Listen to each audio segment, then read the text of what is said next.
जय हिंद दोस्तों। दोस्तों, अभी कुछ दिन पहले ही भारतीय सेना ने एक इमरजेंसी हेल्पलाइन अपने जवानों के लिए, सोल्जर्स के लिए और वेटरन्स के लिए लॉन्च की थी। मैंने अपने पिछले व्लॉग में भी ये बात कही थी कि ये सचमुच अगर देखा जाए तो ये कितने शर्म की बात है कि सेना को अपने जवानों के लिए, सोल्जर्स को अपने ही नागरिकों से बचने के लिए, अपने ही देश के अंदर अपने सोल्जर्स की सुरक्षा के लिए एक इमरजेंसी हेल्पलाइन स्टार्ट करनी पड़ी है। ये सिर्फ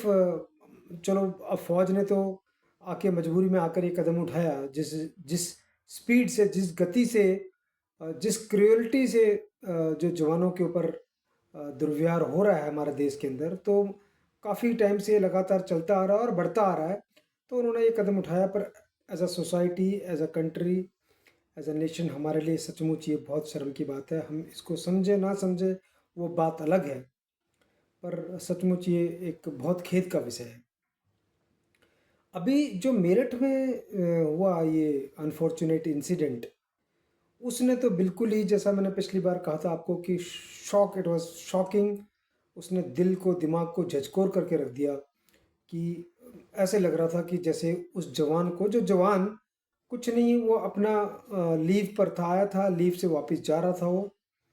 ऑपरेशन सिंदूर के बाद वो लीव पर आया था अभी, और उसके बाद लीव से वापस जा रहा था, और उसको शायद उस टोल पे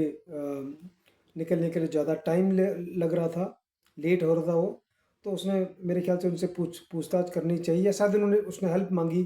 कि उसको निकल जाने दें, जो भी हुआ होगा। पर उसके बाद जो रवैया देखा गया वो तो मतलब बिल्कुल ही दिल दहलाने वाला है। क्रिवल्टी छोटा शब्द है, मतलब बर्बरतापूर्ण से नीचे उसको कुछ नहीं कह सकते। जैसा कि मैंने पिछली बार कहा था कि ऐसे लग रहा था कि ये इंसान इन सब का बहुत ही खास दुश्मन है। जैसे कि हम युद्ध में किसी दुश्मन से डील करते हैं, उसी प्रकार उससे डील किया जा रहा था, बल्कि उससे भी ज़्यादा बर्बरतापूर्ण रवैया उसके साथ अपनाया गया है। सोचने की बात यह है कि आखिर ये सब क्यों हो रहा है हमारे देश में। ये जो अपने ही सैनिकों के अगेंस्ट इस टाइप का माइंडसेट, इस टाइप का रवैया क्यों इख्तियार कर रखा है समाज ने। और समाज के एक अंग नहीं है। आप देखें, कहीं पर पुलिस वाले हैं, कहीं पर ये टोल प्लाजा जैसे आपने देखा, कहीं पर समाज में मैं ऐसे केस, क्योंकि मैं इन केसेस से डील करता हूँ, तो कई ऐसे वेटरन्स हैं जिनके ऊपर उल्टे सीधे इल्ज़ाम लगाकर और उनको पुलिस केसेस में फंसाया जाता है, और उनको मजबूरी में आके सेटलमेंट्स करने पड़ते हैं जिसके बारे में वो बात नहीं कर सकते हैं। ऐसे बहुत सारे किस्से हैं। तो ऐसा क्यों हो रहा है? सबसे पहली बात यह है कि शायद कुछ जो हमारे जो अ, राजनेता हैं, वो शायद जो है अपने कथनी में और अपनी करनी में, उन दोनों में बहुत फ़र्क आ गया है। पहली बात तो है। दूसरी बात है, ऐसे बहुत से बयान आते हैं उल्टे सीधे कि सैनिक तो बना ही मरने के लिए। अब जब हमारे लोकल लेवल पे या किसी भी लेवल पे जो नेता होते हैं, जो देश के ऊपर जिनका राज चलता है, तो अगर वो समाज में जाके ये बोलना शुरू कर दें, इस टाइप के कथन देना शुरू कर दें कि सैनिक का तो काम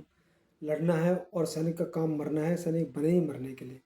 तो जाहिर सी बात है जो समाज है वो सैनिक को इज्जत नहीं देगा। इसमें सबसे ज़्यादा तो खेद वाली बात यह है कि काश हम में से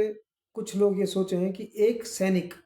जिसके साथ इस प्रकार से दुर्व्यवहार किया गया है या किया जा रहा है, वो सैनिक जब ऑपरेशन में अपने दुश्मन का सामना करेगा तो उसके दिमाग में उस टाइम क्या चल रहा होगा, कैसे वो सामना करेगा, कैसे वो, जो एक सैनिक को पूरी ब्रेवरी के साथ दुश्मन के साथ आखिरी सांस तक, मरते दम तक लड़ाई जंग लड़नी है, लड़ने, उसको दुश्मन को हराना है, जो उसको मारने के लिए आतुर है, उसको हराना है, वो सैनिक कैसे कर पाएगा जब उसकी अपने घर के अंदर ही ऐसी हालत की जा रही है। आपको मैं एक छोटा सा एग्जांपल देता हूँ कि अगर आप अपने परिवार में बैठे हुए हैं और आपका परिवार आपकी अवहेलना कर रहा है, तो आप बाहर जाकर दूसरों का सामना नहीं कर सकते हैं, क्योंकि आपके जहन में ये बात डीप तक जाएगी, अंदर तक जाएगी, और ये बस जाएगी आपके जहन में कि जब मेरा ही परिवार मेरा दुश्मन बना हुआ है घर के अंदर, तो मैं किससे बाहर जाके अपनी बात कहूँगा, किसका मैं सामना करूँगा, किसी भी ट्रेजिडी को, किसी भी चैलेंज को मैं कैसे सामना उसको मैं हैंडल करूँगा। हमारे समाज को शायद ये समझने की ज़रूरत है, पर उम्मीद नहीं है कि ऐसा कुछ होगा, क्योंकि जिस गति के साथ ये जो इंसिडेंट्स हैं वो बढ़ रहे हैं, मतलब शायद ही कोई 10-15 दिन का गैप निकलता हो जब कहीं ना कहीं ऐसा इंसिडेंट ना हो रहा हो, और वो भी वो इंसिडेंट जो कैमरे में कैप्चर हो जाते हैं और जो मीडिया में बाहर आ जाते हैं, सिर्फ वो इंसिडेंट्स। तो पहली बात तो ये है। दूसरी बात यह है कि अब हमारे समाज में धीरे धीरे एक प्रचलन मैं देख रहा हूँ कि हर लोग तुलना करना, लोगों ने तुलना शुरू कर दी है काफ़ी समय से, और वो बुरा भी नहीं है कि भाई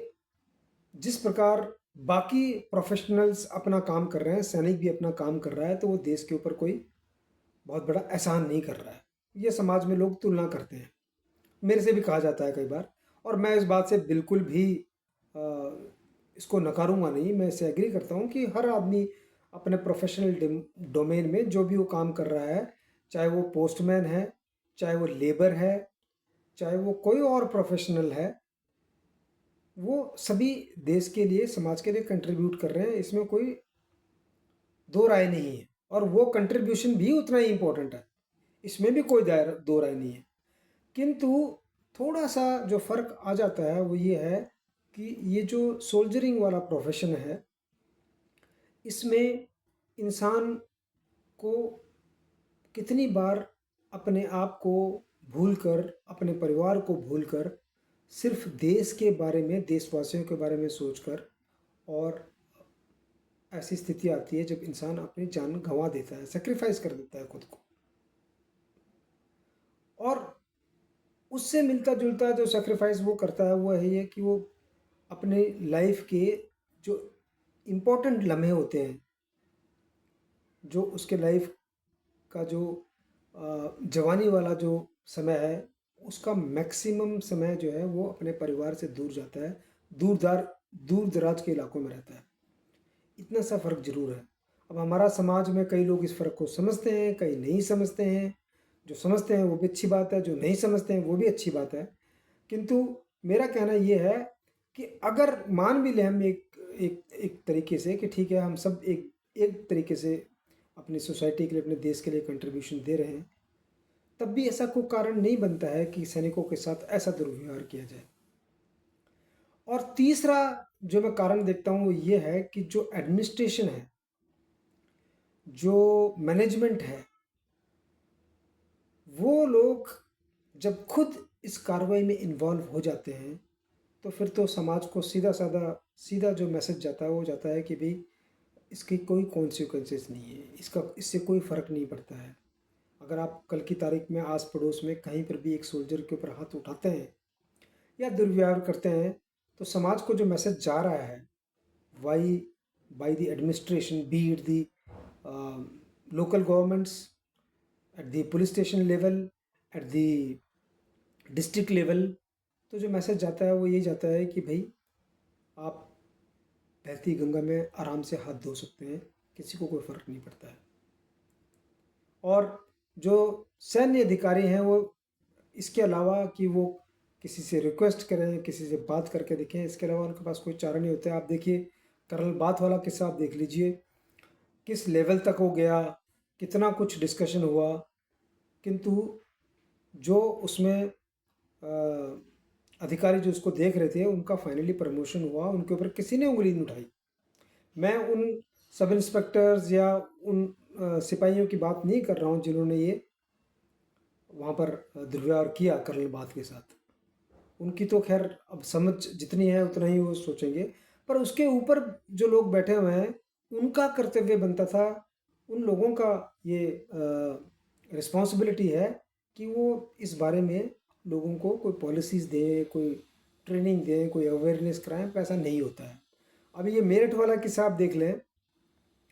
कि अगर एनएचएआई ने एक पॉलिसी के तहत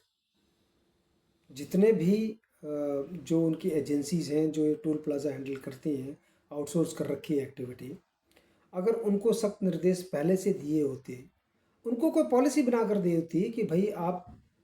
के जो भी वहाँ पर एम्प्लॉयज़ हैं जो वहाँ पर हैंडल कर रहे हैं, टोल कलेक्शन का काम कर रहे हैं, उनको आप बिहेव करना सिखाइए। अगर किसी के साथ कोई आर्गुमेंट हो जाती है तो उस आर्गुमेंट के ऊपर को कैसे डील करना है उसके बारे में बताइए, तो शायद ये सब ना हो। दूसरी बात मैं ये सोचता हूँ कि अगर देश के सिपाही के साथ ही ऐसा व्यवहार होता है, इतनी बुरी हालत की जाती है, तो एक आम आदमी जिसको कोई जानता ही नहीं है, जिसका कोई स्वरूप ही नहीं है, उसको बेचारे को क्या परेशानियाँ रोड के ऊपर फेस करनी होती है। क्योंकि खैर उसके बारे में तो हम ज़्यादा नहीं कह सकते, हम सब जानते हैं कि अ, जो एक आम आदमी है भारत में उसका लेवल क्या होता है और उसके साथ क्या व्यवहार किया जाता है। अब जैसा कि मैंने लिखा हुआ है कि मेरिट से पहले और मेरिट के बाद, तो क्या हम ये अगर सोच के चले हैं, इस बुलावे में रहे हैं कि इसके बाद ये सब रुक जाएगा, तो ऐसा नहीं होने वाला है। अब हमें ये देखना है कि इसका निवारण हम कैसे करें, इसके सॉल्यूशन कैसे ढूंढें। सबसे पहले तो मैं जो सेना के अधिकारी हैं उनसे ही गुजारिश करूंगा कि भाई आप जो भी जवान आपके बटालियन में हैं, यूनिट्स में हैं, सब यूनिट्स में, उनको आप इसके ऊपर एक ट्रेनिंग कैप्सूल दीजिए कि how to deal in the public life. जब आप बाहर आते हैं अपनी यूनिट से तो आपको कैसे डील करना है, अगर कोई आपके ऊपर चिल्ला रहा है, गुस्सा हो रहा है, तो उससे कैसे डील करना है, उसको कैसे हैंडल करना है। आपको उस टाइम अपना आपा नहीं खोना है, आपको सिचुएशन देख कर जो है उसको हैंडल करने का एक मैच्योर तरीका आना चाहिए। आपके पास एक इमरजेंसी हेल्पलाइन है, आप कोशिश करें उससे मदद ले सकें, किंतु उससे मैं ज़्यादा उम्मीद इसलिए नहीं करता हूँ उस इमरजेंसी हेल्पलाइन से, क्योंकि जैसे अब मेरठ में किस्सा हुआ तो वो आदमी फ़ोन करता, कहाँ से उसको हेल्प आती, कब तक वो हेल्प आती, तब तक तो वो सब 2 4 5 मिनट में सब किस्सा ख़त्म हो जाता, और ज़्यादातर ऐसा ही होगा। तो इमरजेंसी हेल्पलाइन जो है वो ज़्यादा किसी मुझे नहीं लगता है इफ़ेक्टिव हो पाएगी। तो हमारे जो मैनेजमेंट है, जो हमारी पब्लिक लाइफ की डीलिंग है, उसके बारे में हमारे लोगों को थोड़ी ट्रेनिंग देने की ज़रूरत है। जो एक्स सर्विसमैन है हमारे यहाँ पर जो है, छोटे छोटे गांव के लेवल पे, तहसील के लेवल पर एक्स सर्विसमैन लीग्स बनी हुई है। और ये जो एक्स सर्विसमैन लीग्स हैं, ये इनका काम बनता है कि वो संगठित होकर ऐसा कार्य करें, ऐसी अवेयरनेस फैलाएं, जो लोकल बॉडीज़ हैं उनके साथ लाइजन करके, उनके साथ बातचीत करके ये कोशिश करें कि अवेयरनेस फैलाई जाए पुलिस थानों में, म्यूनसिपैलिटीज़ में, आस पड़ोस में, कि आपको एक सैनिक के साथ कैसे बिहेव करना है। और अगर सैनिक कहीं पर जो है वो दोषी पाया जाता है, तब भी उसको कैसे हैंडल करना है, इसके बारे में ये जो लोकल एक्स सर्विसमैन लीग्स होती हैं, एसोसिएशन होते हैं, ये बहुत इफ़ेक्टिव हैं, ये अच्छा काम करते हैं बहुत। तो इनको बहुत इफ़ेक्टिव ढंग से इस्तेमाल किया जा सकता है। और तीसरा तरीका यही है कि हम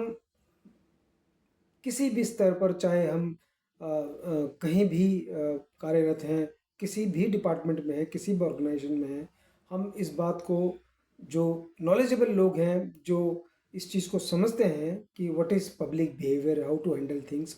वो इस बारे में चर्चा करें, आस पड़ोस में अवेयरनेस फैलाएं। और हमें कोशिश करें कि हम ऐसे ऐसे इस ढंग से इन सब चीज़ों को ऐसी एक मैकेनिज़्म बनाएं कि हम इन सब इश्यूज़ को कंट्रोल कर सकें, ताकि हमको बार बार ये सब देखने को न मिले। क्योंकि मैं आपको दोबारा दोहराता हूँ कि ये सचमुच एक बहुत, ये मतलब एक डेमोक्रेसी के अंदर, एक समाज के अंदर ये सब कुछ जो है हमारे लिए कोई बहुत गर्व की बात नहीं है, ये शर्म की बात है। और हम सबको इसके बारे में सोचना चाहिए, प्रशासन को सोचना चाहिए, हमारे जो नेता हैं, जो रूलिंग में हैं, अपोजिशन में, उनको सोचना चाहिए, हमारी जो लोकल संस्थाएं हैं उनको सोचना चाहिए, जो एडमिनिस्ट्रेशन है उसको सोचना चाहिए कि भाई एक सैनिक बड़ी मुश्किल से छुट्टी लेकर अपने घर में आ रहा है, परिवार से मिल रहा है, और उसके साथ इस प्रकार का व्यवहार किया जा रहा है। This this only demands responsibility. कुछ नहीं, इसमें किसी को कोई ज़्यादा बलिदान त्याग देने की ज़रूरत नहीं है। थोड़ा सा रिस्पॉन्सिबल सिटीजन होने की ज़रूरत है, थोड़ा सा रिस्पॉन्सिबल एडमिनिस्ट्रेटर होने की ज़रूरत है। और उसी प्रकार जो मैंने कहा कि जो सर्विस में है वहाँ पर जो उनके कमांडर्स हैं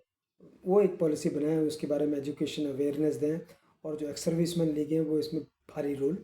प्ले कर सकती हैं। आपका बहुत बहुत आभार, धन्यवाद, जय हिंद।